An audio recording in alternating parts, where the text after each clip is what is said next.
Hello friends, welcome to Vamja education.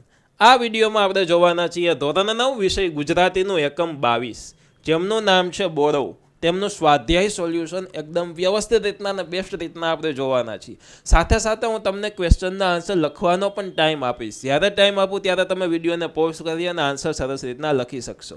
ચાલુ કરતાં પહેલાં જો તમે આ ચેનલને સબસ્ક્રાઇબ ના કરી હોય તો સબસ્ક્રાઇબ કરીને બેલ આઇકન દબાવો. તમારા મિત્રો પરિવાર દોસ્તો સાથે આ વિડીયોને ચોક્કસથી શેર કરી શકો છો. ચાલો ફટાફટ આપણે વિડીયોની શરૂઆત કરીએ.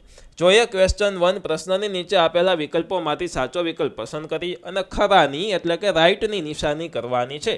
પહેલું જોઈએ, સોંડાના અંતરમાં કેમ ફાડ પડી? તો કે રાજા કેદમાં નાખશે તેવા ભયને કારણે, બોરો ખવડાવવાની વાત જાહેર થઈ ગઈ, કે સિપાઈઓ ફરી વખત બોરો ખાવા આવ્યાનું જાણીને, કે અસવારો ઊભા પાકને નુકસાન કરશે તેવા ડરથી. તો સાચો જવાબ આવશે રાજા કેદમાં નાખશે તેવા ભયના કારણે, તેવા બીકના કારણે. Okay, next. બોરો જમ્યાના બદલામાં રાજાએ સોંડાને શું આપ્યું? તો કે આજીવન કેદની સજા, 12 સંતીની જમીન અને 4 ભેંસો, 12 બળદ અને 20 કળશી બાજરો, કે ઉપરના બી અને સી બંને? તો સાચો જવાબ આવશે ડી, કે આ બી અને સી બંને, કે 12 સંતીની જમીન અને 4 ભેંસો અને 12 બળદ અને 20 કળશી બાજરો. બરોબર, આ બંને સાચો જવાબ છે, એટલે એ અને બી બંને ટીક કરવાનું છે ડીમાં. ક્વેશ્ચન 3. બચ્ચાની ગાળો તો માવતરને ઉલટી મીઠી લાગે. આ વાક્ય કોણ બોલે છે? તો કે મહારાજ વજયસંઘજીને, જેસાભાઈ વજીરને, પરમાનંદ સસભાઈ, કે ફૂંભલીના ગ્રામજનો? તો સાચો જવાબ આવશે મહારાજ છે એ વજયસિંહજીને આ વસ્તુ કહે છે.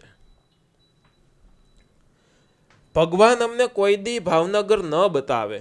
વાક્યમાં સોંડાનો ભાવ શું છે તે આપણે જણાવવાનો છે. તો કે ભાવનગર ખૂબ જ દૂર હતું, રાજાના સિપાઈ ઠોસે ચડાવીને વેઠ કરાવે તેવો ભય હતો, ભાવનગરના રાજા ખૂબ જ ક્રૂર હતા, કે સોંડો સાવ અભણ હતો? તો સાચો જવાબ આવશે બી, કે રાજાના સિપાઈ ઠોસે ચડાવીને વેઠ કરાવે તેનો ભય હતો, ડર હતો.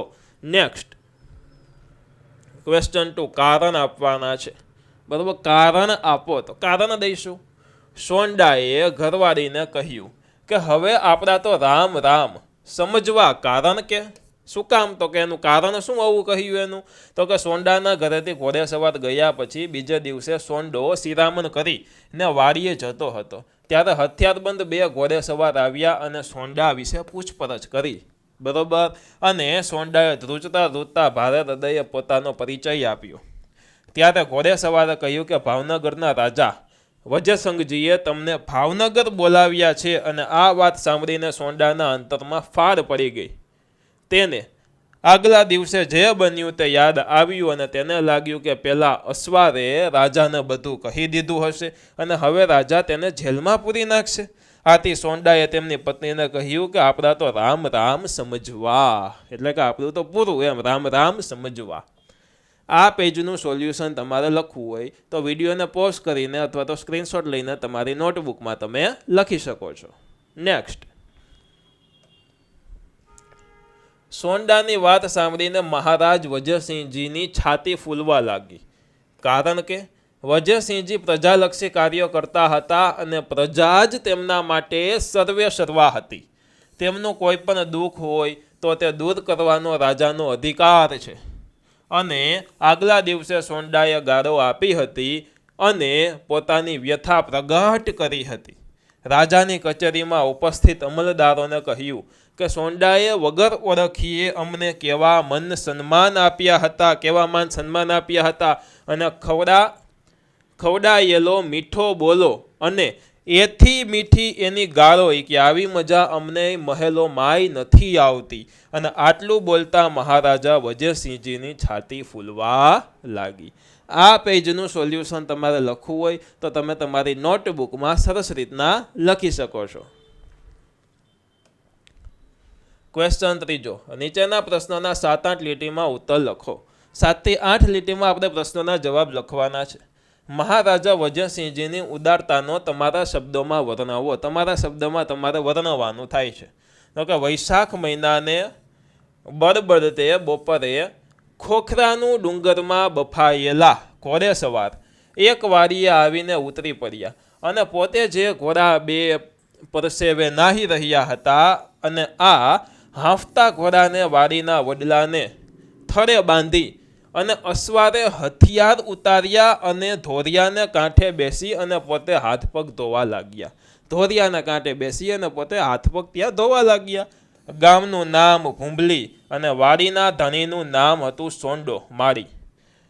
ભાવનગરના રાજા વજયસિંહજી ઘોડેસવાર બની અને સોંડા નામના ખેડૂતની વાડીએ આરામ કરવા રોકાયા હતા અને ત્યાં સોંડાએ ઘોડેસવારને જમાડ્યા અને આશરો આપ્યો અને સોંડાએ પોતાની આપવીતી કહી, એટલે કે પોતાની જે તકલીફ હતી, જે આપવીતી હતી તે સોંડાએ તેમને કીધી.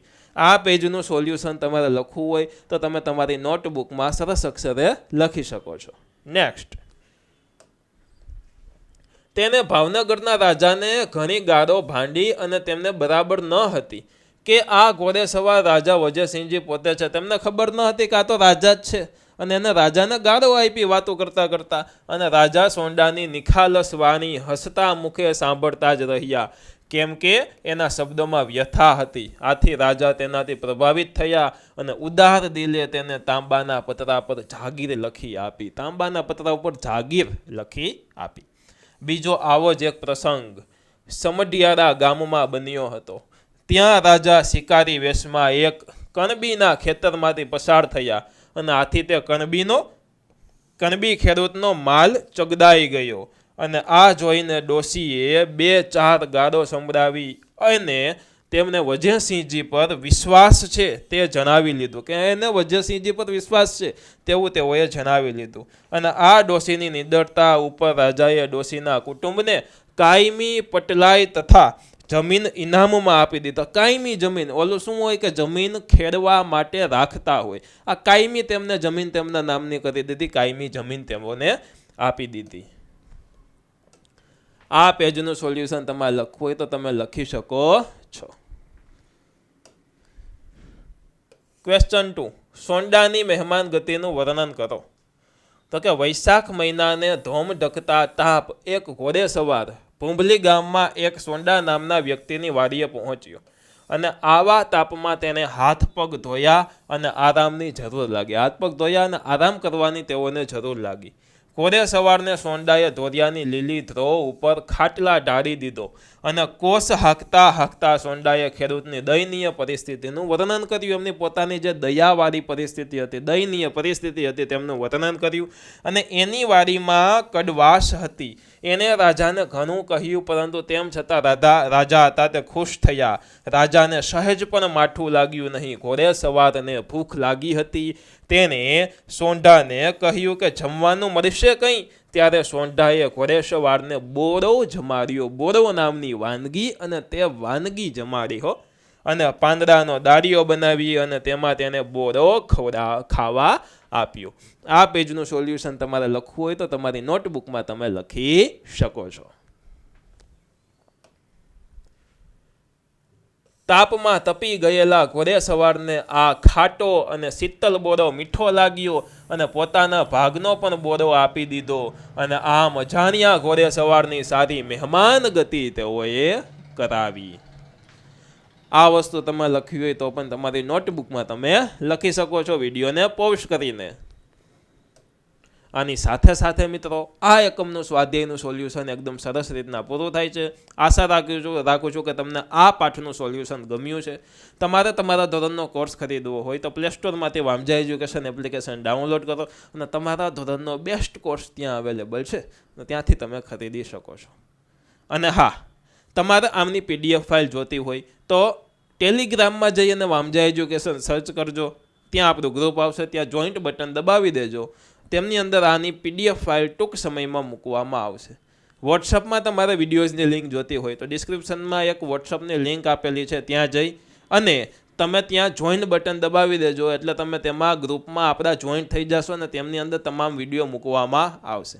મળીએ છીએ સરસ મજાના એક નવા વિડીયો સાથે. ત્યાં સુધી ભણતા રહ્યો, ગણતા રહ્યો અને પ્રેમ કરતા રહ્યો. આભાર.